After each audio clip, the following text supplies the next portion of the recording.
আপনাদের কি সেটা মনে আছে?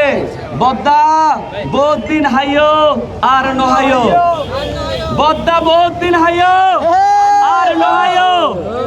সচিবালয়ের ফ্যাসিবাদের যে আমলারা সচিবালয়ে বসে আরেকটা ফ্যাসিবাদ কায়েম করার জন্য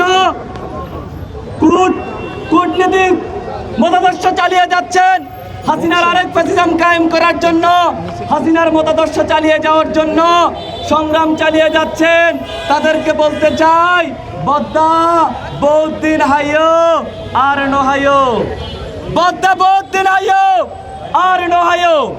সেই সাথে বিপ্লবী সহযোদ্ধাদের একটা কথা বলতে চাই, বিপ্লব এদেশে এসেছে, আরো অনেকবার এসেছে, 24-এর মতো অনেক বিপ্লব এদেশে ঘটেছে, কিন্তু এদেশের মানুষের ভাগ্য পরিবর্তন হয় নাই।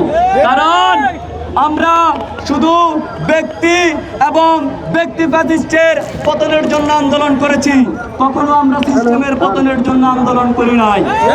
সিস্টেমের পতনের আন্দোলন করি নাই বলেই বারবার এদেশের জাতির ভাগ্যে বিপ্লব এসেও তাদের ভাগ্য পরিবর্তন হয়নি।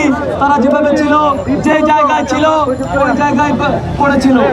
আমরা বলতে চাই 24-এর এই সংগ্রামের মাধ্যমে শুধু ফ্যাসিস্ট হাসিনা নয়, তার কায়েম করা সকল ফ্যাসিবাদী ব্যবস্থার বিলোপের জন্য আমরা আমাদের সংগ্রাম জারি রাখবো। সেই সাথে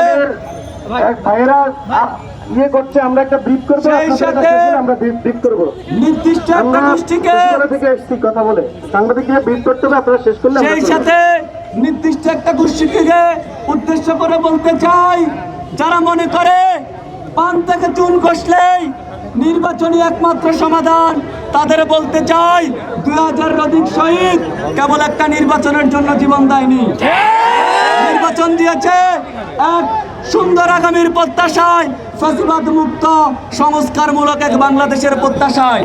তাই যারা মনে করে পান থেকে চুন বসলেই নির্বাচনী একমাত্র সমাধান, তাদের স্পষ্ট ভাষায় বলে দিতে চাই, সংস্কার ব্যতীত এই দেশে কোনো নির্বাচন হবে না। পূর্বেকার বিপ্লবের মতো 24-এর বিপ্লবকে আমরা ব্যাহত হতে দিব না। আমরা বিপ্লবীরা মাঠে ছিলাম, মাঠে আছি, মাঠে থাকবো। এই জাতির ভাগ্য পরিবর্তনের জন্য আমাদের যত সংগ্রাম, যত বিপ্লব চালিয়ে যাওয়া লাগে আমরা চালিয়ে যাব। তবু এই আমলাতন্ত্র, এই ফ্যাসিবাদ তন্ত্রের কাছে আমরা আমাদের মাথা নোয়াবো না।